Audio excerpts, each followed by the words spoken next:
একজন রোজাদারকে ইফতারি করাইলে কি পরিমাণ সওয়াব হয় আপনি কি জানেন?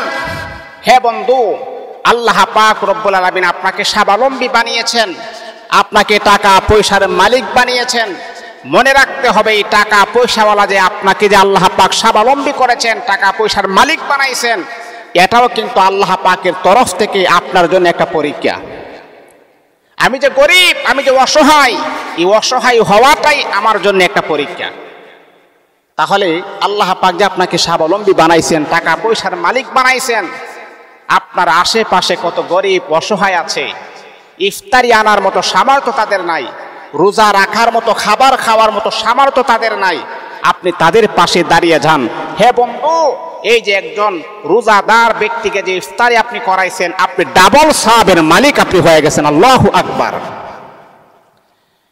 আমার নবী সাহাবায়ে কেরামকে বললেন, সাহাবীরা শোনো শোনো শোনো, যদি কোনো আল্লাহ তাআলার বান্দা একজন রোজাদার ব্যক্তিকে যদি ইফতারি করায়, এমন কি একটা খেজুর দিয়া যদি ইফতারি করায়, তাহলে আল্লাহ পাক রব্বুল আলামিনের কাছে সওয়াবের কোনো কমতি নাই আছে। আমার আল্লাহ এমন একজন খালিক, আমার আল্লাহ এমন একজন মালিক, যার কাছে সওয়াবের কোনো কমতি নাই। আল্লাহ পাক রব্বুল আলামিনের হাবিব বড় সুন্দর করে বলেন, ও সাহাবীরা শোনো শোনো, কোন রোজাদার ব্যক্তিকে যদি কোনো ব্যক্তি একটা খেজুরের দানা দিয়েও যদি ইফতারি করায়, আল্লাহ পাক রব্বুল আলামিন তাকে ডাবল সওয়াবের মালিক বানায়া দিবে। এই জন্য বলল, রমাজানুল মুবারক হলো যারা ইমানদার, যারা মুত্তাকি, যারা পরহেজগার, তাদের জন্য নেক আমলের সিজন। যেমন আমাদের দেশের মাঝে আপনি দেখবেন আমের সিজনে আম ধরে, জামের সিজনে জাম ধরে, কাঁঠালের সিজনে কাঁঠাল ধরে। ও বন্ধু, যারা ইমানদার, যারা মুত্তাকি, তাদের জন্য ইবাদতের সিজন হলো রমাজানুল মুবারক। কারণটা হলো এই রমাজানুল মুবারকে আল্লাহ পাক রব্বুল আলামিন কোরআন নাজিল করেছেন। এটা হলো কোরআনের মাস, এটা হলো আল্লাহ পাক রব্বুল আলামিনের মাস। এই মাসে যদি আপনি একটা ইবাদত করেন, আপনার আমল নামার ভিতরে 70টা নেক আমলের সওয়াব আমার আল্লাহ দান করে দিবে।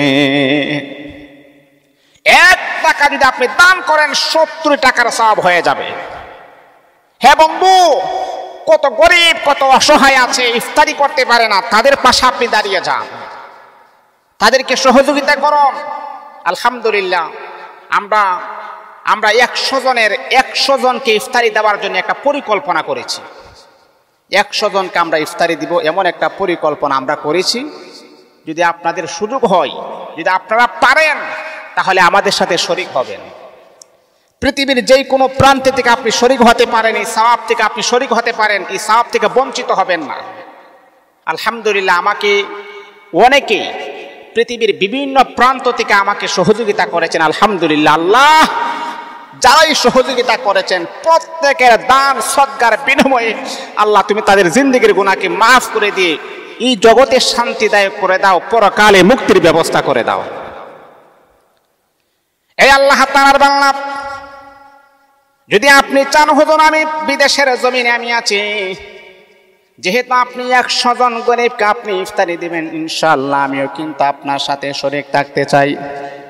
ও বন্ধু, আপনার সামর্থ্য অনুযায়ী যদি আপনি 50 টাকা পারেন, 50 টাকা দিয়ে হলো আপনি শরীক থাকবেন। আল্লাহ রাসূল সাল্লাল্লাহু আলাইহি ওয়াসাল্লাম বলেন, এই যে আপনারা দান করতেছেন, সহযোগিতা করতেছেন, অসহায় গরিবের পাশে আপনি দাঁড়িয়েছেন, আল্লাহ পাক যদি আমলটা যদি কবুল করে নেই, এই ছোটখাটো আমলের বিনিময়ে আমার আল্লাহ নাজাতের ফয়সালা করে দিবে। এই আল্লাহ তাআলার বান্দা, কখন কোন সময় কার আমল আল্লাহ পাক রব্বুল আলামিনের কাছে গ্রান্টেড হয়, কবুল হয়, কেউ বলতে পারে না। কোন আমলের বিনিময়ে আল্লাহ পাক রব্বুল আলামিন আপনার জিন্দেগির গুনাহকে আমার আল্লাহ ক্ষমা করবেন, আপনি নিজেও জানেন না। ও আল্লাহ তাআলার বান্দা, আল্লাহ পাক রব্বুল আলামিন আপনাকে স্বাবলম্বী বানাইছেন, আপনাকে টাকা পয়সার মালিক বানাইছেন। ও ধনাঢ্য ব্যক্তি টাকা পয়সার মালিক হয়েছেন, এটাও কিন্তু আল্লাহ পাক রব্বুল আলামিনের তরফ থেকে এক প্রকারের পরীক্ষা।